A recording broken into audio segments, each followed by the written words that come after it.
Assalamualaikum warahmatullahi wabarakatuh. Perkenalkan, nama saya Muhammad Ali Lutfi, jurusan akuntansi angkatan 2022. Di sini saya akan menjelaskan tentang laporan keuangan. Ini menyingkat waktu, langsung saja kepada materinya.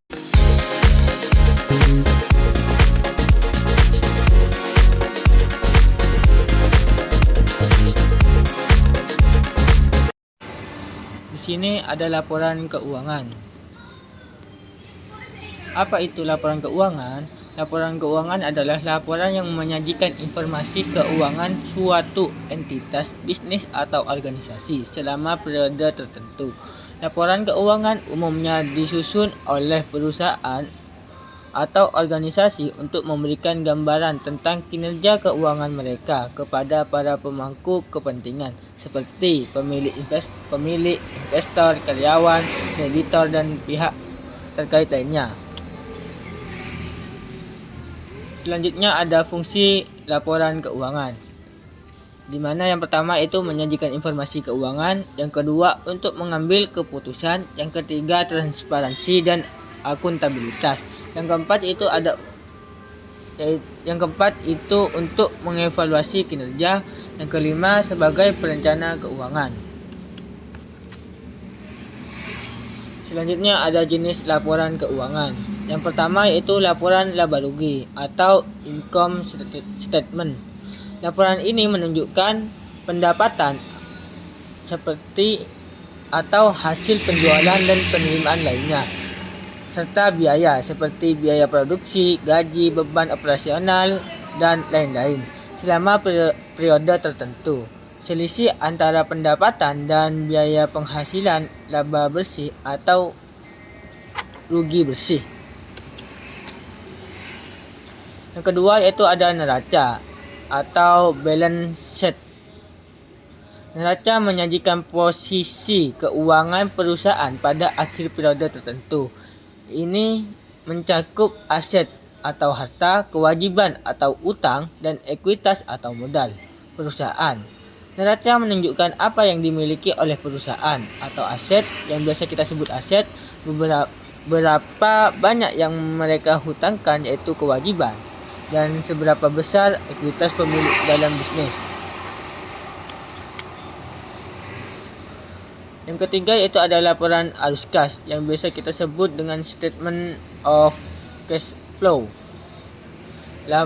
Laporan ini menyajikan arus masuk dan keluar uang tunai selama periode tertentu dari aktivitas operasional, investasi, dan pendanaan.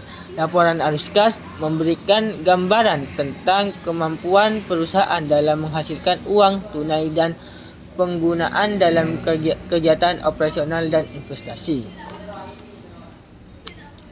Selanjutnya ada contoh. Buatlah laporan keuangan dari neraca lajur berikut ini. Nah, ini neraca lajurnya. Dan pembuatannya untuk laporan laba rugi, laporan ekuitas, dan neraca seperti ini.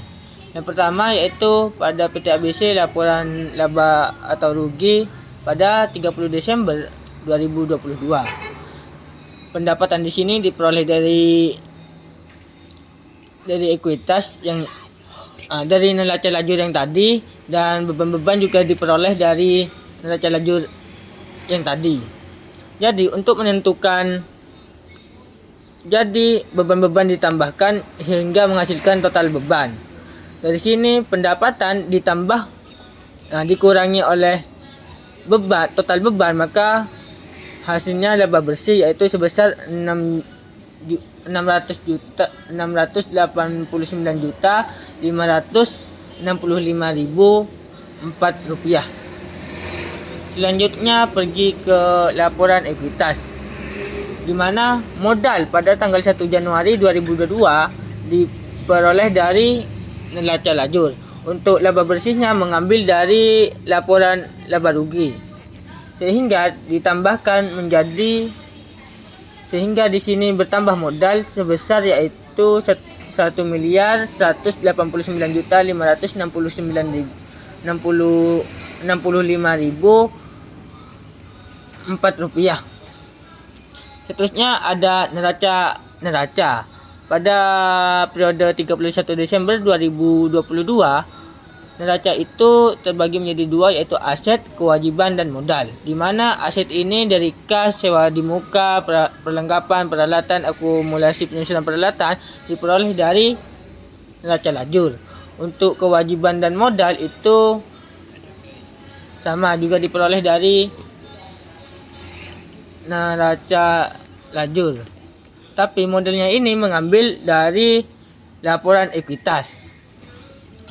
Untuk penambahan di aset, untuk kas, sewa dibayar di muka, perlengkapan itu seperti ini. Sedangkan untuk peralatan, karena di sini ada pengurang, yaitu di akumulasi penyusunan peralatan sebesar 1 juta, maka peralatan dikurangi akumulasi penyusutan peralatan dulu, maka hasilnya yaitu sebesar 424 juta.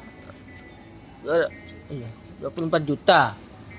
Jadi totalnya ketika selanjutnya ditambahkan total dari semua aset, maka hasilnya yaitu 1.189.565.004 rupiah. Di kewajiban dan modal. Kewajiban di sini tidak ada karena perusahaan tidak memiliki hutang kepada perusahaan lain, maka langsung ke modal. Modal di sini yaitu sebesar 1.189.565.004 rupiah. Maka total keseluruhan yaitu balance antara aset dan kewajiban dan modal. Kurang lebihnya mohon maaf. Wabillahi taufik wal hidayah. Wassalamualaikum warahmatullahi wabarakatuh.